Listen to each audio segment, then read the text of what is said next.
شان نزول کا مضمون جاری ہے، اور آج یہود کی جلاوطنی سے تعلق میں جو آیت کریمہ ہے سورہ الاحزاب 27-28 آیات کریمہ جو ہیں ان کی تلاوت ہوگی۔ اعوذ باللہ من الشیطان الرجیم، بسم اللہ الرحمن الرحیم۔ وَأَنزَلَ الَّذِينَ ظَاهَرُوهُم مِّنْ أَهْلِ الْكِتَابِ مِنْ صَيَاصِيهِمْ وَقَذَفَ فِي قُلُوبِهِمُ الرُّعْبَ فَرِيقًا تَقْتُلُونَ وَتَأْسِرُونَ فَرِيقًا وَأَوْرَثَكُمْ أَرْضَهُمْ وَدِيَارَهُمْ وَأَمْوَالَهُمْ وَأَرْضًا لَمْ تَطَئُوهَا وَكَانَ اللَّهُ عَلَىٰ كُلِّ شَيْءٍ قَدِيرًا۔ یہ سورہ احزاب کی 27 اور 28 آیات ہیں، اور اس میں ان مشرکین حملہ آور مشرکین کی مدد کرنے والے یہودی قبیلے کا ذکر ہے کہ کس طرح انہوں نے عہد شکنی کی رسول اللہ صلی اللہ علیہ وآلہ وسلم سے اور مسلمانوں سے بالعموم دھوکہ کیا، اور اس کے نتیجے میں وہ خود جو ہمیشہ ایک مصیبت بنے ہوئے تھے اور جن کا وجود وہاں مدینے کے مسلمانوں کے لیے ایک بہت آزمائش تھی، وہ کلیتاً وہاں سے نکال کے باہر کر دیے گئے۔ یہ ہے مضمون اس آیت کریمہ کا، اور اس کی وجہ خود وہ بن گئے جنہوں نے عہد شکنی کی تھی۔ اب اللہ تعالیٰ نے ان آیات میں اس ساری شان نزول کو خود بیان فرما دیا ہے کہ کس طرح یہود وہاں سے نکالے گئے۔ اب اس تعلق میں جو مستشرقین یا دوسرے یہودی جو الزام لگا سکتے تھے، ان کے الزامات کا رستہ بند کر دیا گیا۔ اگرچہ اب بھی بعض دفعہ یہ لوگ بولتے ہیں اس بات پر، لیکن کئی یہود مصنفین نے بھی اس بات کا اقرار کیا ہے کہ اس معاملے میں وہ مجرم تھے اور اس بات کے مستحق تھے یا سزاوار تھے کہ ان کو نکال کے باہر کیا جاتا ہے۔ اب کوئی حدیث کی کتاب جو شان نزول سے تعلق رکھتی ہے، یا حدیث کتاب نہ ہو، کسی کتاب میں بھی ملتی ہو جو شان نزول سے تعلق رکھتی ہے، وہ اس واقعہ کے فریم ورک کے اندر رہنی چاہیے۔ اگر یہ آیات نازل نہ ہوئی ہوتی تو محض احادیث میں ان واقعات کے بیان سے غیر مسلم مطمئن نہیں ہو سکتے تھے۔ اس کی ایک بڑی وجہ ہے جو سمجھنی چاہیے کہ قرآن کریم کے متعلق مستشرقین بھی، شدید متعصب معاندین بھی یہ بات تسلیم کرنے پر مجبور ہیں کہ جن دنوں میں قرآن اتارا جا رہا تھا، ان دنوں کی تاریخ کو جب قرآن کریم رجسٹر کرتا ہے، اس کو منضبط کرتا ہے، تو وہ تاریخ لازماً سچی ہے اور وہ جھوٹی ہو ہی نہیں سکتی۔ یہ مستشرقین کا، جیسا کہ میں نے بیان کیا ہوا ہے، بہت سخت معاندین کا بھی آخری نتیجہ ہے جو انہوں نے قرآن اور تاریخ کے مطالعہ سے نکالا ہے۔ وہ کہتے ہیں کہ محمد رسول اللہ صلی اللہ علیہ وآلہ وسلم پر ہر طرف سے الزامات کی بچھاڑ تھی، مشرکین کی طرف سے، یہود وغیرہ کی طرف سے، کہ وہ اپنی طرف سے باتیں گھڑ لیتے ہو، اور وہ واقعات جو آنکھوں کے سامنے گزر رہے تھے، اگر ویسے نہ گزرتے تو سب مسلمانوں نے جو مسلمان ہو چکے تھے انہوں نے بھی چھوڑ کے بھاگ جانا تھا کہ اس طرح قرآن نازل ہو رہا ہے، ہماری آنکھوں کے سامنے واقعہ اور طرح سے ہو رہا ہے اور قرآن اور طرح سے بیان کر رہا ہے، یہ تو ہو ہی نہیں سکتا۔ تو ان آیات کی روشنی میں قطعیت سے ثابت ہے کہ واقعات اسی طرح ہوئے ہیں، اور ان کا ذکر اس وجہ سے اس شہادت کو تقویت دینے کے لیے ضروری تھا۔ اور اب جو شان نزول کی احادیث ہیں، ان سے یہ بات واضح ہو جائے گی کہ اس وجہ سے یہ آیات نازل نہیں ہوئیں بلکہ ان واقعات کو ریکارڈ کرنے کے لیے یہ آیات نازل ہوئی ہیں۔ صاف ظاہر ہے کہ یہ واقعات گزر چکے تھے، یہ مدینہ کی تاریخ کا حصہ بن رہے تھے۔ اس وقت جب یہ آیات نازل ہوئی ہیں تو انہوں نے ان کی صحیح صورتحال کو منضبط کر لیا ہے اور تاریخ کا حصہ بنا دیا ہے۔ لیکن اس کے ساتھ ہی اس میں ایک دائمی سبق بھی ہے، اور وہ یہ ہے کہ خدا تعالیٰ نے مومنوں سے جو وعدے کیے ہوئے تھے وہ پرانے وعدے تھے، انہوں نے اپنی آنکھوں کے سامنے ان کو اس طرح پورے ہوتے دیکھا کہ ان کو کوئی بہانہ بنانے کی ضرورت پیش نہیں آئی۔ رسول اللہ صلی اللہ علیہ وسلم کو اپنے عہد پر قائم رہنے کی توفیق عطا فرمائی، اور اس عہد کے نتیجے میں ایک مصیبت پالی گئی تھی، ان معنوں میں کہ رسول اللہ تو اپنے عہد کے سچے تھے اور وہ حسن سلوک فرما رہے تھے جو یہود سے ہونا چاہیے تھا، مگر دشمنوں نے اندرونی طور پر باطن میں عہد شکنی کر کے مسلمانوں کے لیے ایک مصیبت کھڑی کر دی تھی۔ اس سے رسول اللہ صلی اللہ علیہ وسلم کو نکالنے کا کیا طریق تھا؟ یہ آیت اصل میں اس بات پر روشنی ڈال رہی ہے کہ اللہ اس طرح حضرت صلی اللہ علیہ وآلہ وسلم کا خیال رکھتا تھا اور آپ کے عہدوں کا پاسبان تھا کہ ادنا بھی عہد سے روگردانی کے بغیر وہ مسائل جو ان عہدوں سے متعلق تھے وہ اللہ نے خود حل فرما دیے۔ یہ ایک بہت عظیم شان نشان ہے رسول اللہ صلی اللہ علیہ وآلہ وسلم اور قرآن کریم کی صداقت کا۔ اور پھر وہ اورثکم ارضہم و دیارہم، اب مدینے پر جو غیروں کا حملہ تھا، سارے احزاب کا حملہ تھا، اس کا مقصد کیا تھا؟ اس کا مقصد تھا کلیتاً ان کو اپنی جائیدادوں اور اپنی ملکیتوں سے محروم کر دیا جائے اور سر چھپانے کی کوئی جگہ نہ رہے، پاؤں رکھنے کی کوئی جگہ نہ ملے، یہ مقصد تھا۔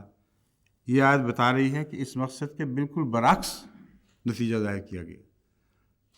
اب اس میں اگر خدا کا ہاتھ کسی کو دکھائی نہیں دیتا تو اس کو وہ اندھا ہے، اس کو اپنے ادراک کا علاج کرنا چاہیے۔ بین ہی اپوزٹ نتیجہ ہے، وہ اورثکم ارضہم و دیارہم، تمہاری زمینیں تنگ کرنے کی بجائے، تمہاری جائیدادیں محدود کرنے کی بجائے اللہ تعالیٰ نے تمہارے لیے ایسا انتظام فرما دیا کہ اسی حملے کے نتیجے میں اس کا برعکس نتیجہ نکلا، اور اس کی بڑی شدید ضرورت تھی۔ بس عہد شکنی مسلمانوں کے خلاف نہیں گئی، ان کے حق میں گئی۔ اس عذاب کے دور میں سے گزرنے کے بعد اتنی غربت اور اتنی مشکلات تھیں جو عذاب میں دکھائی دے رہی تھیں، اگر یہ واقعہ نہ ہوا ہوتا تو ان کے حل کی کوئی صورت نہیں تھی۔ اللہ نے دشمن کو پاگل بنا کے، یعنی پاگل تو تھا ہی، ان سے بدعہدی کروا کر ایک بہت بڑا عظیم شان احسان کی ہے مسلمانوں پر کہ اب روزمرہ کی مصیبت سے بھی نجات، اور جس مقصد کو لے کے آئے تھے اس کا الٹ نتیجہ آپ دیکھ لو اپنی آنکھوں کے سامنے۔ تمہاری ساری غربت کی ضرورتیں جو اس زمانے میں عہد خاص طور پر احزاب میں پہلے سے بڑھ گئی تھیں، ان سب کا ازالہ اسی جنگ احزاب نے کر دیا ہے۔ یہ ہے اصل اس کی شان نزول، اور جیسا کہ میں نے عرض کیا ہے، اس کے فریم ورک کے اندر ان واقعات کی حدود کی چار دیواری میں اگر کچھ حدیثیں ملیں جو ان واقعات پر مزید روشنی ڈالیں تو بسم اللہ، بہت ہی اچھی بات ہے۔ مگر شان نزول وہ ہے جو میں بیان کر رہا ہوں، اس میں وہ ساری حکمتیں پیش نظر ہیں۔ واقعات کس طرح رونما ہوئے اس کی تفصیل نہ بھی ہوتی تو یہ آیات کافی تھی، لیکن اگر تفصیلات مل جائیں تو 100 بسم اللہ، ہمیں وہ بھی اچھی لگیں گی۔ اب سورہ حدیبیہ کے ذکر میں سورہ الفتح آیات 19 اور 20 کو میں لیتا ہوں۔ اللہ تعالیٰ فرماتا ہے لقد رضی اللہ عن المؤمنین اذ یبایعونک تحت الشجرۃ فعلم ما فی قلوبہم فانزل السکینۃ علیہم واصابہم فتحا قریبا ومغانم کثیرۃ یاخذونہا وکان اللہ عزیزا حکیما۔ ان کا ترجمہ سورہ تفسیر صغیر میں یوں ہے، اللہ مومنوں سے اس وقت بالکل خوش ہو گیا رضی اللہ کا لفظ آپ اکثر سنتے ہیں، صحابہ کے متعلق اطلاق پاتا ہے، تو لقد رضی اللہ کا ترجمہ یہ فرمایا گیا ہے کہ اللہ بالکل خوش ہو گیا۔ قد میں ایک مضمون کا کے ثبات کا ذکر ملتا ہے، کسی مضمون کو کلیتاً شدت کے ساتھ ثابت کرنے کے لیے بعض دفعہ قد استعمال ہوتا ہے۔ قد عمومی طور پر تو یہ معنی رکھتا ہے کہ ہو چکا ہے واقعہ ہے، قریب میں جو واقعہ ہو اس سے پہلے قد آتا ہے، مگر جو واقعہ 100% یقینی ہو اس کے لیے بھی لفظ قد استعمال کیا جاتا ہے۔ حضرت مسلم موعود نے ان معنوں میں یہ ترجمہ فرمایا ہے، اس وقت بالکل خوش ہو گیا، یعنی بے حد خوشی، اس سے زیادہ مومنوں پر خدا کی رضا اور کیا ہو سکتی تھی کہ اس نے اس طرح اپنی خوشی کا ان کے لیے اظہار فرمایا ہے۔ اذ یبایعونک تحت الشجرۃ، جب وہ تیری بیعت درخت کے نیچے کر رہے تھے، فعلم ما فی قلوبہم، یہ میں اپنی طرف سے کر دیا ترجمہ، حضرت مسلم کا ترجمہ پڑھتا ہوں۔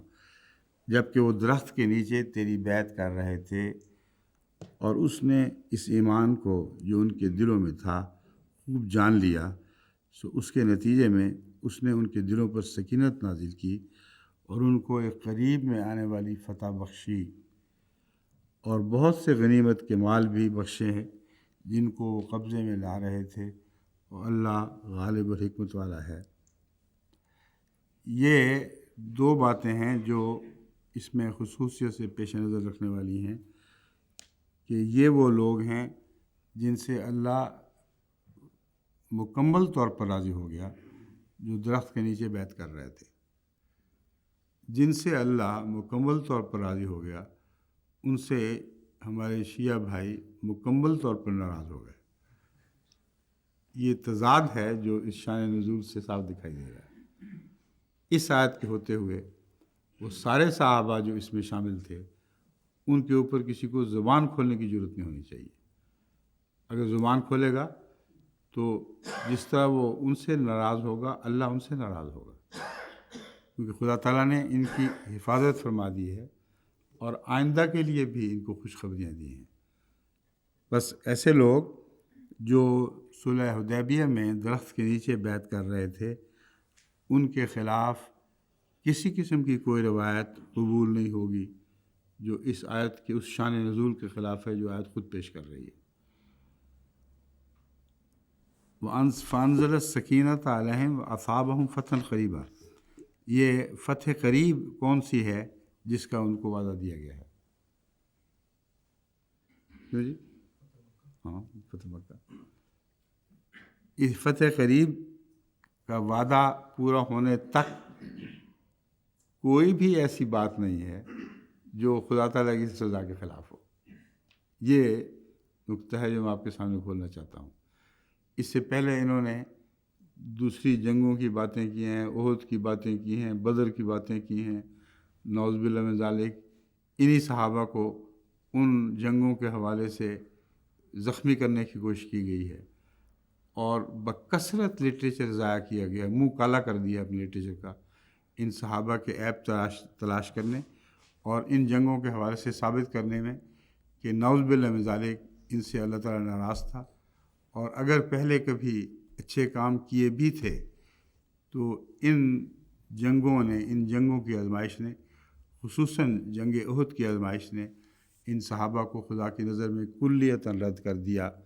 یہ خلاصہ ہے شیعہ لٹریچر کا، اور یہ آیت کریمہ اتنا حصہ اس لیے کافی ہے کہ اس کو کلیتاً ہمیشہ کے لیے رد کر دے، کیونکہ صرف اس وقت خدا ان سے راضی نہیں ہوا، بلکہ راضی ہونے کے نتیجے میں ایک وعدہ کیا ہے، اور جب تک وہ وعدہ پورا نہیں ہوا یہ لوگ خدا کی رضا کے تابع تھے۔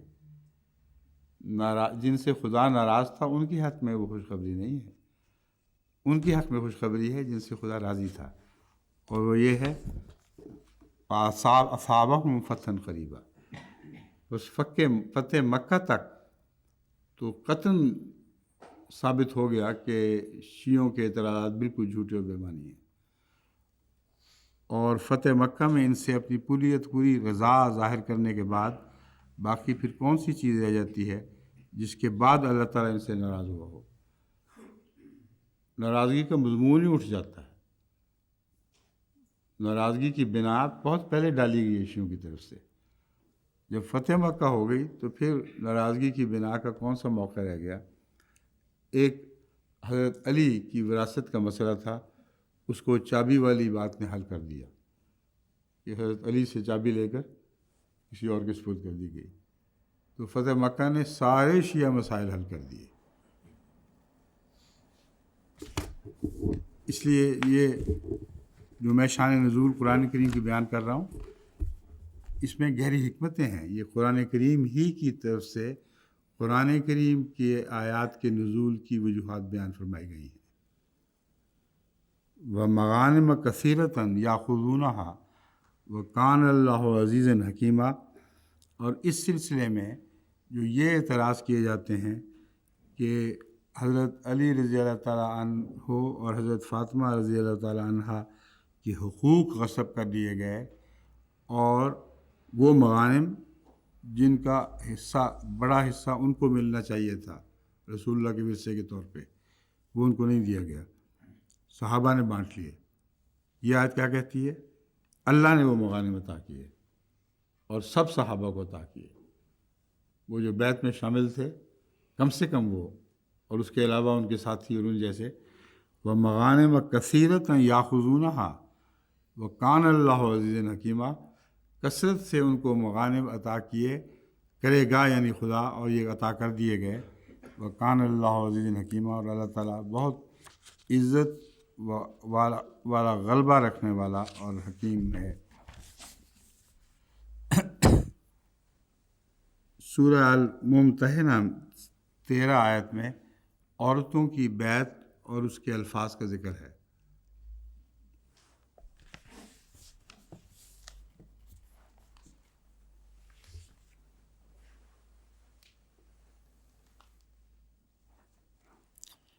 اب اس میں کسی اور شان نزول کی ضرورت نہیں، قرآن کریم اتنا معاملے کو از خود کھول رہا ہے۔ یہ نہیں فرما رہا کہ بعض عورتوں نے یہ حرکت کی تھی، بعض عورتوں نے یہ حرکت کی تھی، ان حرکتوں کے پیش نظر اللہ تعالیٰ نے یہ تعلیم دی۔ ایک کھلم کھلا تعلیم ہے عورتوں کی بیعت سے متعلق جو مردوں کی بیعت سے الفاظ میں کچھ مختلف ہے، اور ہماری بیعت میں یہ چیزیں بالعموم داخل ہو گئی ہیں، خواہ مردوں سے تعلق میں ہوں خواہ عورتوں سے تعلق میں ہوں، اس لیے دونوں برابر ہو چکے ہیں اس بیعت کے الفاظ میں۔ لیکن قرآن کریم نے، معلوم ہوتا ہے بعض عورتوں کی طبیعت کے لحاظ سے کمزوریاں تھیں، ان کو ننگا کرنے کی بجائے بیعت کے الفاظ میں ان کو ڈھانپ لیا، اور معاشرے میں جو بدیاں ورثے میں آئی تھیں ان بدیوں کو کے خلا کما کے لیے یہ آیا اپنی ذات میں کافی ہیں، اور یہ بتانے کے لیے کافی ہیں کہ عام طور پر جو ارد گرد میں عورتیں ہوا کرتی تھیں وہ کیا کیا حرکتیں کیا کرتی تھیں۔ اس زمانے کے لحاظ سے بعض برائیاں ایسی تھیں جو عورتوں میں خاص تھیں اور ان کا ایک روزمرہ کا دستور بن چکا تھا۔ اب بتائیں اس واقعہ میں کس شان نزول کی ضرورت ہے؟ یہ خود شان نزول ہے۔ یہ آیت بتا رہی ہے کہ کس پس منظر میں یہ آیات نازل ہوئی ہیں اور عام طور پر عرب معاشرے کا کیا حال تھا۔ فرمایا یا ایھا النبیو، اے نبی۔ ایھا النبیو جب مخاطب یوں اللہ تعالیٰ فرماتا ہے ایھا النبیو، تو خصوصیت کے ساتھ رسول اللہ صلی اللہ علیہ وسلم کو خطاب ہوا کرتا ہے۔ اذا جاءک المؤمنات یباینک علی اللہ تشرکن باللہ شیئا، جب مومن عورتیں تیرے پاس آئیں، یباینک علی اللہ تشرکن، یہاں جب مومن عورتیں آئیں اور تیری بیعت کریں، اس سے کیا مراد ہے؟ مومن تو بنی ہی تب جب وہ ایمان لے آئیں اور بیعت کی، اور اللہ تعالیٰ فرما رہا ہے یباینک علی، اس بات پر بیعت کریں، تو مومن عورتوں کی اس کیفیت کی طرف اشارہ ہے جو بیعت پر تیاری سے پہلے ذہنی طور پر ایمان کی کیفیت ہوا کرتی ہے۔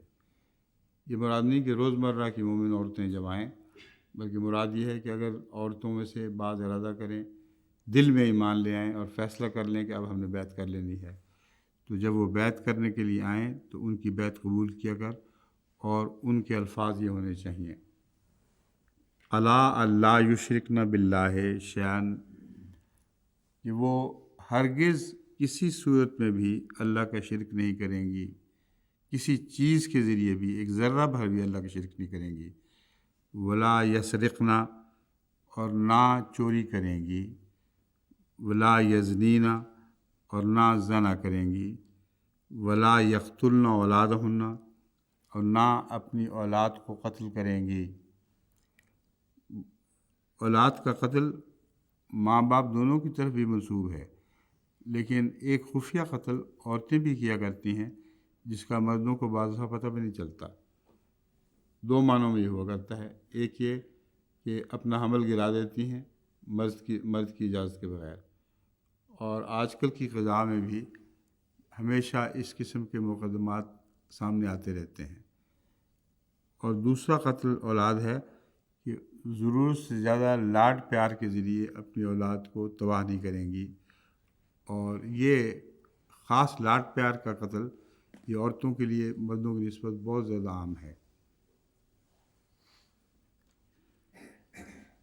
ولا یاتین ببہتان یفترینہ بین ایدیہن، اور جب بھی عموماً عورتیں جھگڑتی ہیں، یہاں عرب معاشرے کی بحث نہیں، یہ عام جاری دستور ہے، تو اس وقت واضح بیٹھے بیٹھے ایسا افتراء بنا لیتی ہیں جس کا نہ سر نہ پیر، فرضی قصہ بنا کر الزام تراشی شروع کر دیتی ہیں، اور میرے پاس کثرت سے ایسے مقدمات آتے ہیں۔ مقدمات کا تنازع کی اطلاعیں عورتوں کے ہاتھ کی لکھی ہوئی، ہم نے 10 سال فرض صبر کیا، لیکن یہ مرد یہ ایسا ہے ویسا ہے، یہ حرکتیں کرتا رہتا ہے۔ اگر 10 سال صبر کیا تھا تو خدا تعالیٰ کی نافرمانی کی تھی، ان باتوں پر صبر کرنے کا تمہیں حق نہیں تھا، ہمارا فرض تھا اس وقت علیحدگی کرتی۔ جب یہ گزارا ہو گیا اتنی دیر، تو اب ان باتوں کو کھولنے کی تمہیں اجازت نہیں ہے، کیونکہ بعید نہیں کہ مرد بھی تمہاری کچھ باتوں پر صبر کرتا رہا ہو، اور اگر مجھے دونوں فریقوں سے یہ چیزیں ملنی شروع ہو جائیں تو میں کیا کیا کریدتا پھروں گا۔ اس لیے ناراضگی کی وجہ کوئی اور ہے۔ مرد کی بد کرداری جو بیان کی جاتی ہے وہ نہیں ہوتی۔ اگر مرد کی بد کرداری ناراضگی اور علیحدگی کی وجہ ہوتی تو بہت پہلے علیحدگی ہو جانی چاہیے تھی۔ غصہ کوئی اور آیا ہے، اس غصے کو اتارنے کے لیے ساتھ یہ افتراء شروع ہو گئے ہیں، اور جب تحقیق ہوتی ہے تو بعض دفعہ واقعتاً بعض باتیں کم سے کم کلیتاً افتراء نکلتی ہیں، اور آئے دن عورتوں کی طرف سے یہ خط ملتے ہیں کہ ہم تسلیم کرتی ہیں کہ ہم سے یہ غلطی ہو گئی تھی، ہم نے غصے میں آ کر زیادہ باتیں بیان کر دی تھیں جو حقیقت سے بڑی ہوئی اور مبالغہ آمیز تھیں۔ تو یہ عورتوں کو کسی غصے کی ضرورت نہیں، وہ جانتی ہیں۔ آج بھی یہ رجحان پایا جاتا ہے کہ جب وہ باتیں گھڑنے میں آئیں تو بیٹھے بٹھائے ایسی بات بنا لیتی ہیں کہ مرد ان کا مقابلہ نہیں کر سکتے۔ یہ ایک میدان ہے جس میں عورتوں اور مردوں کی برابری کا سوال نہیں پیدا ہوتا، عورتیں لازماً مردوں سے آگے بڑھ جاتی ہیں۔ بین ایدیہن و ارجلہن، کیسا عمدہ نقشہ کھینچا گیا ہے، ہاتھ پاؤں سامنے ہیں اور بیٹھے ہوئے باتیں گھڑ رہی ہیں۔ ولا یعصینک فی معروف، اور معروف میں تیری نافرمانی نہیں کریں گی۔ معروف کے متعلق بعض لوگ اعتراض کرتے ہیں کہ ہمارے خدا مندیہ کے عہد میں بھی، انصار وغیرہ کے عہد میں لفظ معروف ہے، اور بیت میں بھی اب معروف کے لفظ ہیں نا؟ نہیں، شرائط بیت میں تو ہیں، بیت کے الفاظ معروف لفظ آتا ہے، اور شرائط بیت میں معروف داخل ہے۔ معروف سے مراد یہ نہیں ہے کہ صرف عام باتوں میں جو عرف عام میں اچھی ہوں ان میں تیری نافرمانی کریں گی، باقی سب باتوں میں کریں گی۔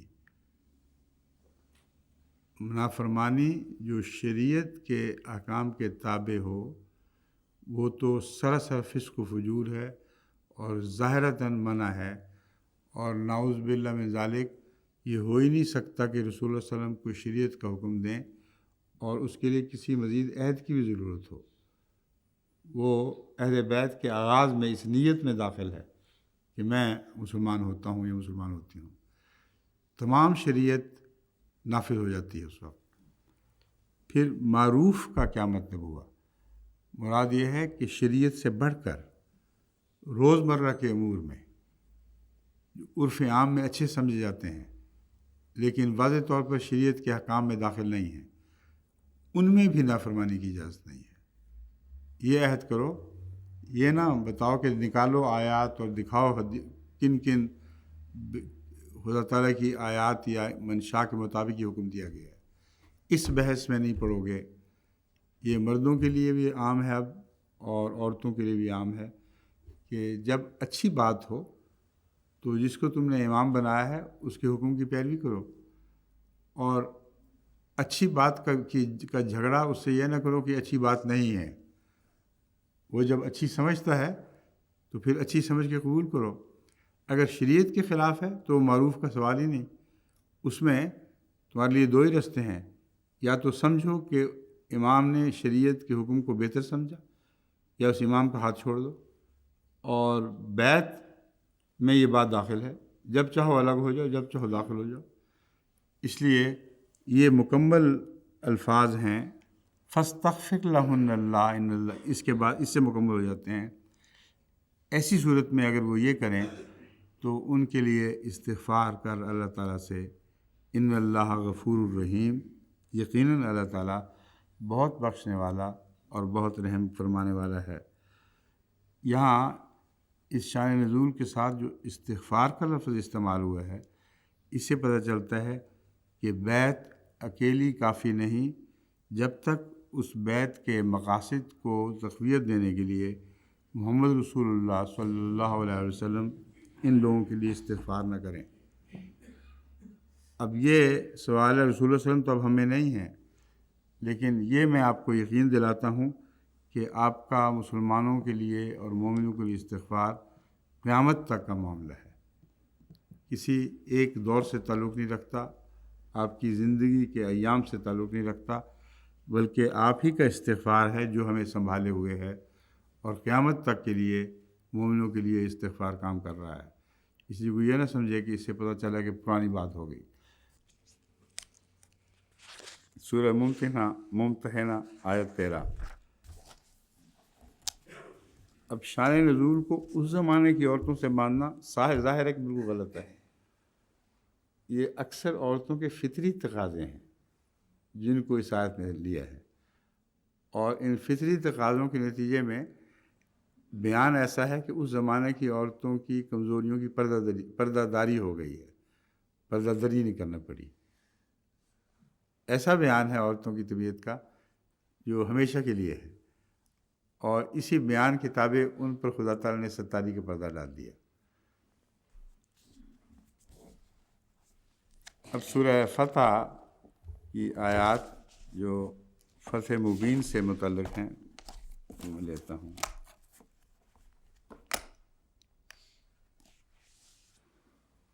انا فتحنا لک فتحا مبینا لیغفر لک اللہ ما تقدم من ذنبک وما تأخر ویتم نعمتہ علیک ویہدیک صراطا مستقیما وینصرک اللہ نصرا عزیزا هو الذی انزل السکینۃ فی قلوب المؤمنین لیزدادوا ایمانا مع ایمانہم وللہ جنود السماوات والارض وکان اللہ علیما حکیما لیدخل المؤمنین والمؤمنات جنات تجری من تحت الانہار خالدین فیہا ویکفر عنہم سیئاتہم۔ اب تک جو جہاں تک اس اچھا پہلے ترجمہ کو پھر میں بعد میں بتاؤں گا ایک دلچسپ لطیف بات۔ وکان ذالک عند اللہ فوزا عظیما ویعذب المنافقین والمنافقات والمشرکین والمشرکات الضالین باللہ ظن السوء علیہم دائرۃ السوء وغضب اللہ علیہم ولعنہم وأعد لہم جہنم وساءت مصیرا۔ اس میں جو لفظی ترجمہ ہے وہ یہ ہے، ہم نے تجھ کو ایک کھلی کھلی فتح عطا فرمائی، بخشی لکھا ہوا ہے، جس کا نتیجہ یہ ہوگا کہ اللہ تیرے متعلق کیے گئے وہ گناہ بھی جو پہلے گزر چکے ہیں ڈھانک دے گا، اور جو اب تک ہوئے نہیں یعنی ان کو بھی اسی زمرے میں شمار کرے گا کہ گویا وہ کچھ بھی نہیں رہے۔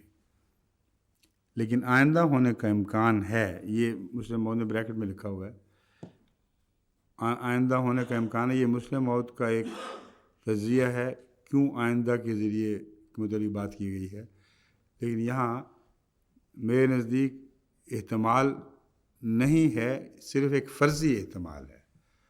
حضرت مسلم موعود نعوذ باللہ من ذالک یہ نہیں کہہ رہے تھے کہ رسول اللہ صلی اللہ علیہ وسلم گناہ سے زد ہو سکتے تھے آئندہ، آپ صرف ایک منطقی بحث اٹھا رہے ہیں کہ اس آیت میں آئندہ کا ذکر اس لیے ہے کہ منطقی طور پر کون جانتا ہے کہ آئندہ کیا ہوگا، اللہ جانتا ہے، اور وہ آئندہ کی نفی فرما رہا ہے۔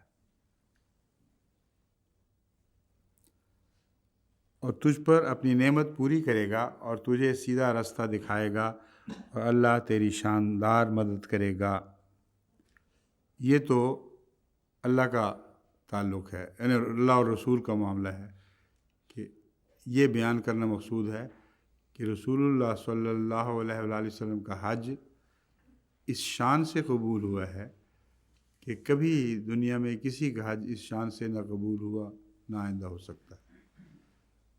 حج کے متعلق سب دنیا جانتی ہے کہ پہلے گناہ بخشے جاتے ہیں، لیکن حج کے بعد جو گناہ ہوں ان کی بخشش کا کوئی وعدہ نہیں ہوا کرتا، لازم نہیں ہوا کرتا۔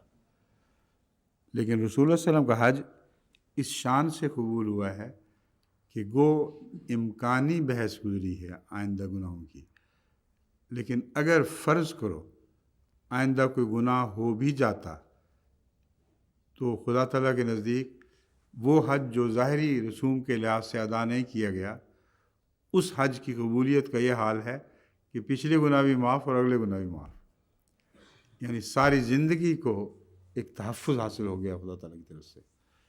بس یہ آیت رسول اللہ صلی اللہ علیہ وآلہ وسلم کی شان میں ایک ایسا عظیم نقطہ بیان فرما رہی ہے جس کے لیے ہمیں کسی شان نزول کی حدیث کے حوالے کی ضرورت نہیں ہے۔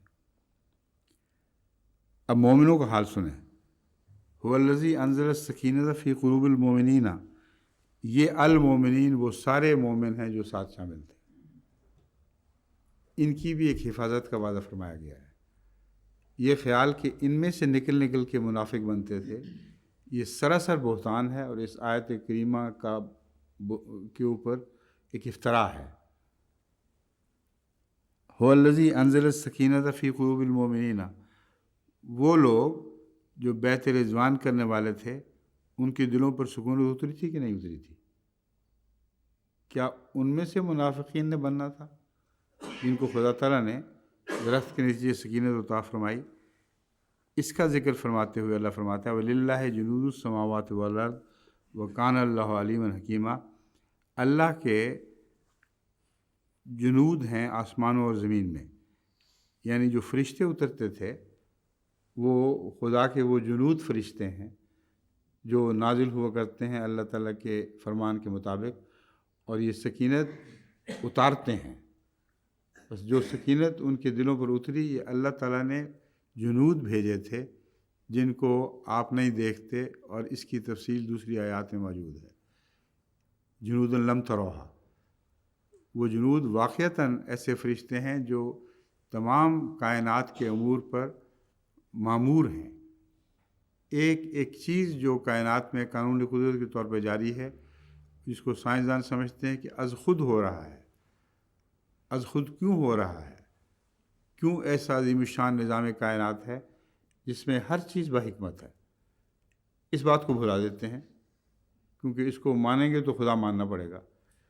اس لیے جنود کا لفظ یاد رکھنے کے لائق ہے کہ فرشتے لازماً ہر چیز کو چلا رہے ہیں، ورنہ قانون اگر بغیر نگرانی کے ہوتے تو متصادم ہو جاتے، ٹکرا جاتے، ایک فساد عظیم برپا ہو جاتا۔ قانون کو جاری رکھنے کے لیے ایک پولیس فورس درکار ہوا کرتی ہے کہ نہیں؟ بس خدا نے کائنات کا قانون ہی نہیں بنایا بلکہ ایسی پولیس فورس بنائی ہے جو اس قانون کو نفاذ کروائے، سوائے اس چیز کے کہ خدا نے وہاں خود اجازت دی ہو کہ چاہو تو اس کی پابندی کرو، چاہو تو نہ کرو۔ اب سڑکوں کا نظام ہے، اس کے لیے ہر جگہ قانون، ہر جگہ سائن بورڈ لگے ہوئے ہیں، لیکن ایک شخص کو عملاً یہ اختیار بھی حاصل ہے کہ ان نگران سائن بورڈز کی پرواہ نہ کرے جو اس کی حفاظت کر رہے ہیں، اور کسی بورڈ پر جا کے وہ اچھل کے دوسری طرف جا پڑے۔ تو قانون کی نافرمانی سے مراد وہاں نافرمانی ہے جہاں اختیار ہے، ورنہ جہاں اختیار نہیں ہے وہاں 100% باریکی کے ساتھ، تفصیل کے ساتھ یہ قانون نافذ ہیں، کوئی نہیں ہے جو ان کو توڑ سکے اور ان کے خلاف عمل کر سکے۔ یہ جنود ہیں جن کا وعدہ ہے وَلِلَّهِ جُنُودُ السَّمَاوَاتِ وَالْأَرْضِ، کہ خدا تعالیٰ نے مومنوں سے یہ وعدہ فرمایا لِيَزْدَادُوا ایمانا مع ایمانہم، یہ وعدہ نہیں فرمایا کہ منافقت مع منافقتہم، کہ ان مومنوں کو اللہ تعالیٰ منافق بنائے گا اور ان کے نفاق کو بڑھانے کے لیے جنود اتارے گا تاکہ پہلے سے بڑھ کے منافق ہو جائیں۔ اس لیے وہ جو شیعہ عقیدہ تھا اس کا تو کوئی نام و نشان نہیں چھوڑا اس آیت نے۔ اس سے آگے چلیں، کیا فرماتا ہے؟ لِيُدْخِلَ الْمُؤْمِنِينَ وَالْمُؤْمِنَاتِ جَنَّاتٍ تَجْرِی مِن تحتہا الْأَنْہار۔ اب یہ جو بات کی کوئی جنگ یا کوئی اور بات پیش کرنا چاہیں تو جنات میں داخل ہونے کے بعد کی پیش کریں گے؟ اس لیے اللہ تعالیٰ نے ان کو انجام تک پہنچا دیا کہ جب تک یہ جنات میں داخل نہ ہو جائیں یہ لوگ، اس وقت تک خدا کا وعدہ لازماً خدا پر فرض ہے اور ان کے حق میں پورا ہونا ہے۔ تو بات کا کون سا زمانہ ہے جس میں یہ منافق ہوئے؟ جنتوں میں داخل ہونے کے بعد منافق ہو گئے؟ یہ کیسا لغو عقیدہ ہے؟ بس اور کوئی بحث نہ بھی ہو، سورہ فتح کی یہ آیات شیعوں کے ہر جھوٹے الزام کو رد کرتی ہیں۔ وہ تمام صحابہ جو صلح حدیبیہ میں شامل ہوئے ہیں، جنہوں نے درخت کے نیچے بیعت کی ہے، ان کے ذکر میں اللہ تعالیٰ فرما رہا ہے میرے ان سے وعدے اس دنیا کی فتح کے نہیں ہیں بلکہ قیامت تک کے لیے ممتد ہیں، اور جنتوں میں وہ لوگ داخل کیے جائیں گے، اور یہ اللہ تعالیٰ پر فرض ہے، اور برائیاں بڑھائی نہیں جائیں گی۔ وَيُكَفِّرْ عَنْهُمْ سَيِّئَاتِهِمْ، اگر کوئی برائی رہ بھی گئی تھی تو اللہ نے اپنے اوپر فرض کر لیا ہے کہ ان برائیوں کو دور کرے گا۔ بس صلح حدیبیہ کے بعد تمام صحابہ کا جو اس صلح میں شامل تھے، سفر نیکیوں کی طرف ہے، برائیوں کے کم ہونے کی طرف ہے، اور نیکیوں کے بڑھتے ہوئے اس حد تک آگے بڑھنے کا ذکر ہے کہ خدا تعالیٰ ان کو جنات نصیب کر دے گا اور اس دنیا میں ان میں کوئی ناپاک تبدیلی نہیں آنے دے گا۔ اب اس میں صرف رسول اللہ صلی اللہ علیہ وآلہ وسلم کے زندگی کی باتیں نہیں ہیں۔ اکثر شیعوں نے یہ بات گھڑی ہے کہ فلاں جنگ میں وہ تو خیر ہو گیا، فلاں جنگ میں یہ حرکت کی فلاں میں، اس کے بعد کہتے ہیں جب رسول اللہ صلی اللہ علیہ وآلہ وسلم نے آنکھیں بند کیں تو پھر یہ صحابہ بگڑے ہیں۔ یہ آیت قرآنی کہتی جھوٹ بولتے ہو۔ اللہ فرماتا ہے مرتے دم تک میں نہیں بگڑنے دوں گا، تم کون ہوتے ہو ان کے بگاڑ کی باتیں کرنا؟ بس یہ تمام صحابہ رسول اللہ صلی اللہ علیہ وسلم کی زندگی میں بھی پاک صاف اور خدا کی حفاظت کے نیچے تھے، اور رسول اللہ صلی اللہ علیہ وسلم کی زندگی کے بعد بھی مسلسل اسی حفاظت کے نیچے تھے۔ جو اپنے مذہب کو ثابت کرنے کے لیے اس آیت کو جھٹلاتا ہے اس کا قرآن سے کوئی تعلق نہیں، خود ذمہ دار ہے۔ اس لیے جیسا کہ میں نے عرض کیا ہے، میرے نزدیک یہ آیات شیعہ غلط عقائد کو رد کرنے کے لیے اپنی ذات میں مکمل ہیں، کوئی بھی ان میں ادنا سا پہلو بھی باقی نہیں رہا جو ان کی روایات کو رد نہ کریں، اور انہوں نے جو شان نزول بنائی ہوئی ہے آیات کی، یہ آیات اس کے ساتھ رد کر رہی ہیں، بس یہ شان نزول ہوتی ہے۔ اللہ تعالیٰ شان نزول بیان فرماتا ہے تو اس شان سے بیان کرتا ہے کہ اس میں کوئی پہلو بھی باقی نہیں چھوڑتا جس کا بیان کرنا ضروری ہو، اور اس کے خلاف جتنی شان نزول کی باتیں ہیں، خواہ کتنی بڑی روایتوں سے دی گئی ہوں، کتنی قوی سند کے ساتھ پیش کی گئی ہوں، ان کو جس طرح سیلاب بہا کے تنکوں کو لے جاتا ہے، اس طرح یہ آیات کریمہ ان فرضی شان نزول کی روایات کو خس و خاصاک کی طرح بہا کے لے جاتی ہیں۔ اب وہ منافقین ہیں جو ان آیات کی شان نزول کے برعکس معنی کرتے ہیں، یہ منافقین نہیں ہیں جن کا ذکر گزرا ہے۔ فرمایا وہ یعذب المنافقین والمنافقات والمشرکین والمشرکات ظانین باللہ ظن السوء، وہ منافق ہیں اور وہ مشرک بھی خدا کے غضب کے نیچے ہیں جو اللہ پر ظن سوء رکھتے ہیں، اللہ یہ وعدہ دے رہا ہے اور وہ بظنیہ کرتے ہیں اللہ تعالیٰ پر، اور کہتے ہیں اللہ تعالیٰ ان لوگوں کی نیکیاں نہیں بڑھائے گا، ان کو اور بدیوں میں مبتلا کرے گا، ان کو پر جو فضل کے وعدے ہیں وہ چھین لے گا، جنتوں میں داخل نہیں کرے گا۔ یہ سارے اللہ پر ظن سوء کا نتیجہ ہیں، اور جو اللہ پر ظن سوء کرے گا وہی مشرک ہے اور وہی منافق ہے۔ علیہم دائرۃ السوء، ان کی وہ جو برائیاں ان میں دیکھنا چاہتے ہیں کہ ان کو تقدیر اڑا دے، وہ ان کے اوپر پڑے گی، اور مسلمانوں کا ایک ایسا روشن مستقبل دیکھیں گے کہ ان کے کوسنے، ان کی بد دعائیں، ان کا یہ کہ اللہ ان پر عذاب ڈالے، یہ ساری باتوں کو دیکھنے سے یہ لوگ محروم رہ جائیں گے، اور محمد رسول اللہ کے سچے غلام، جن میں ابو بکر بھی تھے، صدیق، عمر، فاروق رضی اللہ تعالیٰ عنہ بھی تھے، جو شہیدوں میں شمار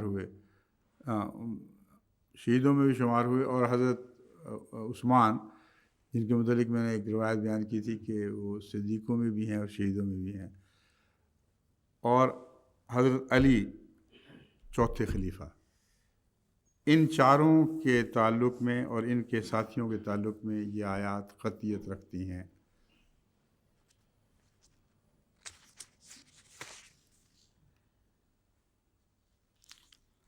اور مخالفین جو غلط مطلب لیتے ہیں ان کے متعلق فرمایا وغضب اللہ علیہم ولعنہم وعد لہم جہنم وساءت مصیرا،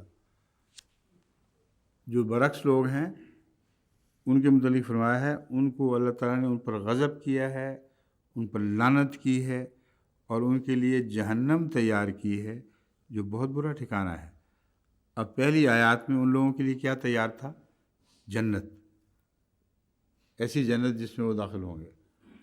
یہ ایک لوگ ہیں جن سے جہنم کا وعدہ کیا گیا ہے، وہ اور یہ جنت والے ایک لوگ ہو سکتے ہیں؟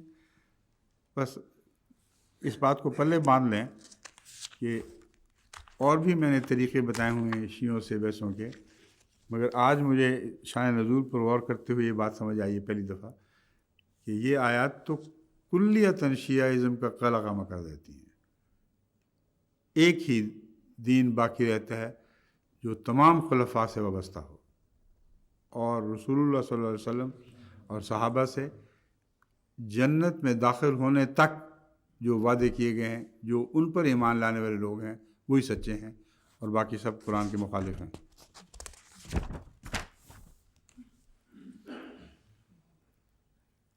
یقول لک المخلفون من الاعراب شغلتنا اموالنا واہلنا فاستغفر لنا یقولون بألسنتہم ما لیس فی قلوبہم قل ومن یملک لکم من اللہ شیئا ان اراد بکم ضرا او اراد بکم نفعا بل کان اللہ بما تعملون خبیرا۔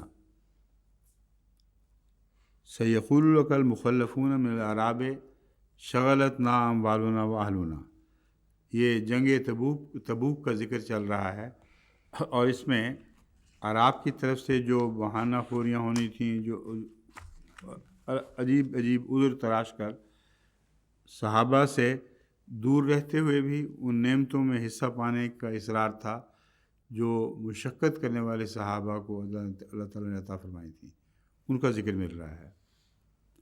سَيَقُولُ لَكَ الْمُخَلَّفُونَ مِنَ الْأَعْرَابِ، عراب میں سے جو پیچھے چھوڑ دیے گئے تھے ضرور کہیں گے کہ ہمارے مال اور ہمارے اہل و عیال نے ہم کو مشغول رکھا، اس لیے ہم اس سفر پر نہیں گئے، بس تو ہمارے لیے استغفار کر۔ اب یہ جو لفظ استغفار کر، یہ جھوٹ ہے۔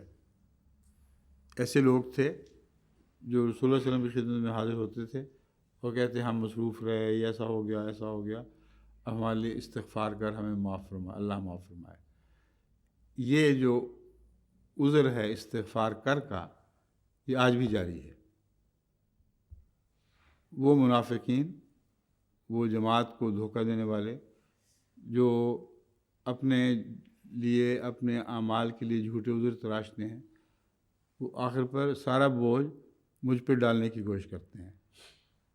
جو بھی کمی ہے آپ کے استغفار کی ہوگی، ہم تو اپنی طرف سے صاف ہو گئے، اگر استغفار منظور ہو گیا آپ کا تو ہم ٹھیک ہیں، ورنہ نہیں۔ ان کو یہ سمجھ نہیں آتی کہ اللہ تعالیٰ نے مجھے بھی یہ اتنی فراست ضرور بخشی ہے کہ ان استغفار والوں کے متعلق میں جانتا ہوں کہ محض دعا کا ایک جھوٹا بہانہ بنایا گیا ہے۔ ان کو کوڑی کی بھی پرواہ نہیں میرے استغفار کی، اور نہ یہ اس لائق ہیں کہ ان کے لیے استغفار کیا جائے، مگر جہاں تک ظاہر پر حکم کا تعلق ہے استغفار کرنا پڑتا بھی ہے۔ لائق نہیں ہے خدا کی نظر میں، لیکن انسانی نظر کے لحاظ سے ان کو مستثنا نہیں قرار دیا جا سکتا۔ اگر اللہ کی مرضی ہے وہ استغفار سنے یا نہ سنے۔ رسول اللہ صلی اللہ علیہ وسلم سے بھی تو کہا تھا نا، کر لے استغفار جتنا کرنا ہے، سننا میں نہیں ہے۔ بس وہی مضمون ہے جو ہمیشہ کے لیے جاری و ساری ہے۔ مجھے مجبوراً، میں خدا تو نہیں ہوں، دل کا حال تو نہیں جانتا، مگر اندازہ رکھتا ہوں کہ یہ ایسے ہی ہیں، مگر مجبوراً ان آیات کریمہ کی روشنی میں جو استغفار کے متعلق بیان کر رہی ہیں، ان کے لیے استغفار کرنا پڑتا ہے، لیکن دل میں ایک خلا سا رہتا ہے، ایک خوف سا رہتا ہے کہ استغفار سنا نہیں جانا، اور واقعات بعد میں بتاتے ہیں کہ یہ اندازہ درست ثابت ہوتا ہے۔ مگر کئی ایسے ہوں گے جن کے متعلق ہو سکتا ہے میرا اندازہ غلط ہو، اللہ تعالیٰ ان کے دل کا حال بہتر جانتا ہے اور ان کے حق میں استغفار سن بھی لے۔ اور کبھی ایسے لوگ بھی سامنے آ جاتے ہیں جن کی واقعتاً کایا پلٹ جاتی ہے۔ تو لفظ استغفار میں یہ بات پیش نظر رکھیں کہ استغفار کرنا آپ کے فرائض میں داخل ہے، اگرچہ استغفار کی درخواست کرنے والے جھوٹے ہی کیوں نہ ہوں۔ پس رسول اللہ صلی اللہ علیہ وآلہ وسلم کے سامنے آ کر وہ یہ کہا کرتے تھے، یقولون بألسنتہم ما لیس فی قلوبہم، اپنی زبانوں سے وہ بات کہہ رہے ہیں جو ان کے دل میں نہیں ہے۔ قل فمن یملک لکم من اللہ شیئا ان اراد بکم ضرا، تو استغفار کے متعلق تو رسول اللہ صلی اللہ علیہ وسلم کا یہی طریق تھا کہ آپ کرتے تھے، گناہگاروں اور منافقین کے سردار کے لیے بھی کرتے تھے، لیکن فرمایا ان کو یہ مطلع ضرور کر دے کہ اللہ سے تمہیں کون سی چیز بچائے گی اگر وہ تمہارے لیے ضر کا، نقصان کا ارادہ کر لے، او اراد بکم نفع، یا اللہ اگر تم میں سے کسی کو نفع پہنچانا چاہے تو اسے کوئی روک بھی نہیں سکتا۔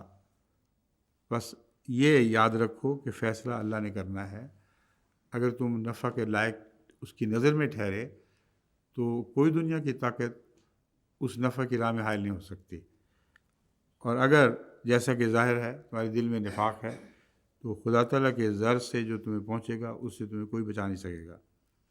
بل کان اللہ بما تعملون خبیرا، بلکہ صورتحال یہ ہے کہ اللہ تمہارے دلوں کا حال خوب اچھی طرح جانتا ہے، اس سے بخوبی باخبر ہے۔ بل ظننتم ان لن ينقلب الرسول والمؤمنون الی اہلہم ابدا، تمہارا حال یہ ہے کہ تم یہ گمان کیا کرتے تھے کہ حضرت محمد مصطفیٰ رسول اللہ صلی اللہ علیہ وسلم اور مومن اپنے اہل و عیال کی طرف کبھی بھی واپس نہیں آئیں گے، ابداً کبھی بھی واپس نہیں آئیں گے۔ زُیِّنَ ذَلِکَ فِی قُلُوبِکُم، یہ گمان ایک خطرناک صورتحال کے اندازے کے نتیجے میں بھی ہو سکتا تھا، مگر اگر ایسا ہوتا تو ان کے دلوں کو انتہائی تکلیف پہنچنی چاہیے تھی۔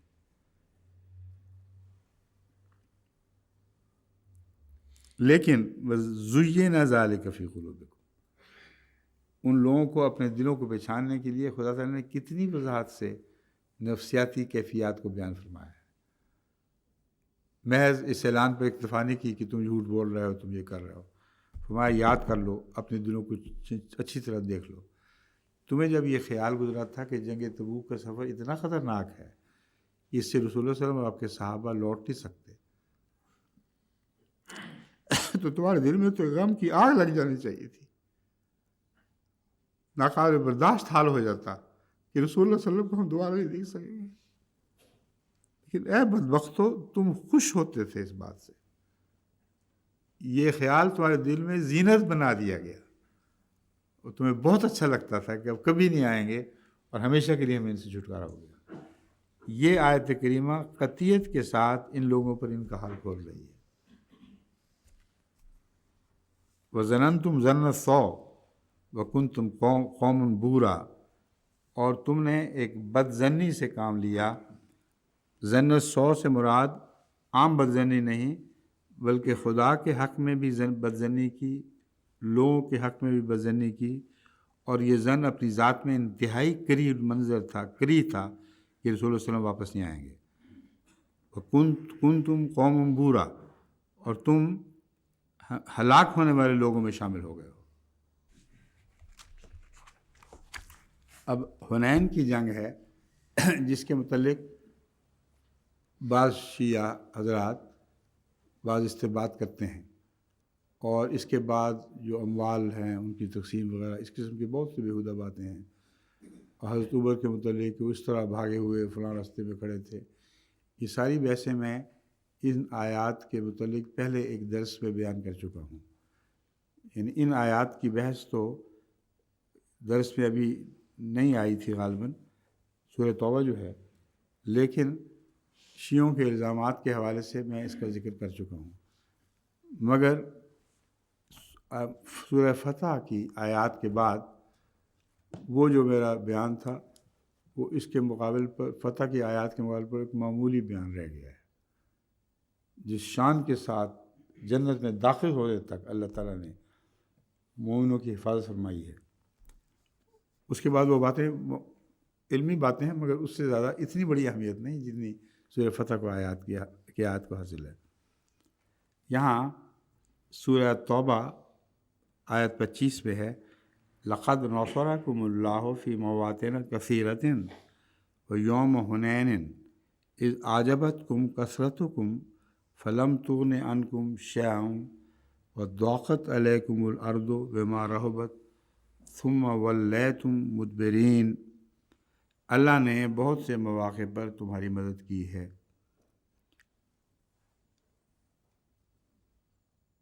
لقد نصرکم اللہ میں جو قد کا زور ہے وہ تمام مواطن کی طرف اشارہ کر رہا ہے، یعنی صرف میرے نزدیک یہ مطلب کافی نہیں کہ بہت سے مواطن میں مدد کی ہے۔ مراد یہ معلوم ہوتی ہے کہ ہر موقع پر جہاں مدد کی ضرورت تھی لازماً اللہ نے مدد کی ہے، ورنہ ایک بھی استثناء مانا جائے تو تعجب ہوگا کہ کیوں خدا نے اس موقع پر مدد نہیں فرمائی۔ اور اس پہلو سے جب اسلامی تاریخ کا آپ مطالعہ کریں تو ہر موقع پر جہاں ابتلا پیش آیا ہے لازماً اللہ تعالیٰ کی مدد کے آثار آپ دیکھ سکتے ہیں، اور ایک بھی واقعہ ایسا نہیں جہاں مسلمانوں کو خدا کی مدد کے بغیر فتح نصیب ہو۔ بس ہر موقع پر اللہ کی مدد شامل حال رہی ہے۔ یہ خیال جنگ حنین کے وقتی طور پر پیدا ہوا اور یہی وجہ بنی ہے اس آیت کے نزول کی۔ بعض نئے آنے والے جو کثرت سے اسلام میں داخل ہوئے، ان کو یہ خیال گزرا کہ پہلے تو فتوحات ہوا کرتی تھیں، مدد کی ضرورت پڑتی تھی، اب ہم آ گئے ہیں، کثرت کے ساتھ ہم شامل ہو گئے ہیں، اب دشمن کی کیا حیثیت ہے، اب دیکھنا ہمارے ہاتھوں ان کو کیسا زخم پہنچے گا۔ اس بات کو رد کرنے کے لیے آیت اتری ہے، یہ اس کی شان نزول ہے۔ اللہ تعالیٰ نے فرمایا یہ بات ہے تو دیکھ لو، پھر اپنی کثرت پر زوم کرنے والے، اس کو کافی سمجھنے والے اقلیت کے خلاف۔ یہ نہ بھولنا کہ اقلیت کو غلبہ اس لیے ہوا کرتا تھا کہ اللہ تعالیٰ دیتا تھا، لیکن اگر حالات کو اسی طرح چھوڑ دیا جاتا تو اقلیت کو مغلوب ہو جانا چاہیے تھا۔ تم نے اس کا انکار کر دیا ہے، تم نے سمجھا ہے اللہ کی مدد کی ضرورت نہیں تھی۔ اب کثرت کو مدد میسر نہ ہو تو تمہارا کیا حال بنے گا، یہ دیکھ لو۔ جھوٹی اقلیت سے مار کھا جاؤ گے، اس لیے نہیں کہ اللہ اقلیت کی مدد کر رہا ہے، اس لیے کہ اللہ نے اپنی مدد کا وعدہ جو ہمیشہ کے لیے تھا ایک موقع پر وقتی طور پر وہ ہاتھ کھینچ لیا، تمہیں دکھانے کے لیے کہ اللہ کی مدد تھی جو کام کیا کرتی تھی، نہ کہ کثرت اور قلت کی بحث۔ اذ اعجبتکم کثرتکم، جب تمہاری کثرت نے تمہیں اپنے اوپر ایک جھوٹے فخر پر مجبور کر دیا۔ فلم تغن عنکم شیئا، کوئی کارروائی تمہاری کام نہ آئی۔ وضاقت علیکم الارض، اور تم پر اپنی اکثریت کے باوجود زمین تنگ ہو گئی، بما رحبت، اس وجہ سے جو تم پر رعب پیدا ہو گیا، ثم ولیتم مدبرین، اور پھر تم اس سے بھاگ اٹھے، دوڑ پڑے۔ ضاقت علیکم الارض بما رحبت، رحبت سے مراد میرے نزدیک وہ رعب ہے جو لڑائی کا رعب ان پر طاری ہو گیا تھا، اور وہ خوف جس کے نتیجے میں وہ بھاگے ہیں، اس کی وجہ سے زمین تنگ ہو گئی۔ اب کیسی مزے کی بات ہے، کثرت ہو تو زمین تنگ ہونی چاہیے تھی۔ تو فساد و بلاغت کا یہ بھی ایک عجیب انداز ہے کہ کثرت کے ہوتے ہوئے زمین تنگ ہو گئی، مراد یہ ہے کہ تمہاری کثرت نے تمہاری فتح کی زمین تم سے چھین لی، اور تمہیں پاؤں رکھنے کے لیے جگہ نہ ملی، اور اٹھ دوڑے فراخی کی تلاش میں۔ اس وقت بتاؤ کون تمہارے کام آیا؟ رسول اللہ صلی اللہ علیہ وسلم، وہ اقلیت جس کی وجہ سے ہمیشہ فتح ملا کرتی تھی، اس اکثریت میں بھی وہی اقلیت تمہارے کام آئی، اسے نہیں جنگ کا پاسا پلٹا ہے، اور اس کے نتیجے میں وہ مغانم و کثیرتاً کے جو وعدے تھے وہ بھی پورے ہو گئے، ان میں بھی کوئی کمی نہیں آئی۔ تو یہ شان نزول ہے، اس عظیم الشان طریق پر اللہ تعالیٰ ان حالات کو بیان فرماتا ہے، اور وہ حدیثیں جو اس سے ٹکرانے والی ہیں، جو حضرت عمر کے متعلق، حضرت دوسرے صحابہ کے متعلق فرضی باتیں گھڑتی ہیں، یہ آیات ان کو جھٹلا رہی ہیں، ان کی کوئی حیثیت نہیں۔ اور فتح مکہ والی آیات، سورہ فتح کی آیات بھی اس مضمون کے خلاف تمام پیش کرنے والے لوگ، جو وجوہات پیش کرنے والے لوگ جو شان نزول کی حدیثوں میں مبتلا ہو کر غلط تشریحات کرتے ہیں، یہ آیت اپنی ذات میں بھی ان کا رد کر رہی ہے، مگر فتح مکہ کے سورہ فتح والی آیات تو بڑی شدت کے ساتھ ان کا رد کر رہی ہیں۔ سورہ البقرہ 154 158،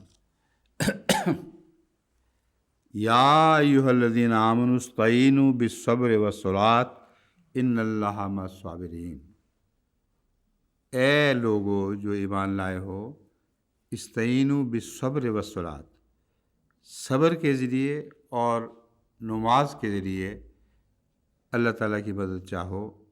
ان اللہ مع الصابرین، یقیناً اللہ تعالیٰ صبر کرنے والوں کے ساتھ ہے. اب یہاں نماز پڑھنے والوں کے ساتھ نہیں فرمایا.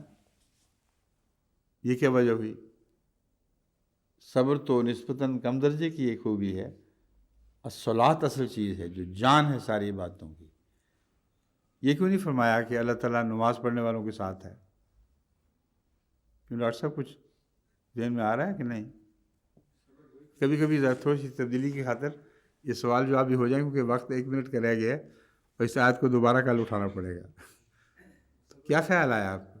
وہی کر سکتے ہیں جو نماز پہ قائم ہو سکتے ہیں، کوئی توفیق ملتی ہے. بنی نہیں کوئی بات. استعینوا بالصبر والصلاۃ، صبر سے کے متعلق اللہ کی استعانت مانگو اور صبر کے ساتھ اللہ تعالیٰ کی استعانت مانگو.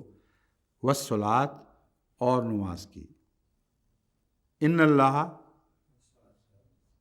مال مسلین نہیں فرمایا والصابرین. ٹھیک ہے نا؟ تو کل انشاءاللہ، اب تو وقت گزر چکا ہے، کل اس کے متعلق بات کریں گے. میں جان کے چھوڑ دیا اس کو اس بات پر کہ لمبی بحث کی ضرورت ہے اور 1-2 منٹ بھی نہیں ہو سکتی تھی. ٹھیک ہے، یہ تو ٹھیک ہے، پر آپ تو کہتے تھے کل ختم ہو جائے گا. مجھے لگتا ہے اس نے کافی دن لینے ہیں، 2-3 دن لینے ہیں کم از کم. اور یہ بحثیں ایسی ہیں جو بہت ضروری ہیں. اس نظر سے پہلے ان آیات کا معائنہ نہیں کیا گیا، میرے علم میں نہیں ہے. تو اللہ تعالیٰ کا ہر رمضان میں ایک خاص احسان ہوتا ہے، خاص مضمون ابھر کر سامنے آتا ہے. اس دفعہ شان نزول والا رمضان ہے یہ. ٹھیک ہے، السلام علیکم.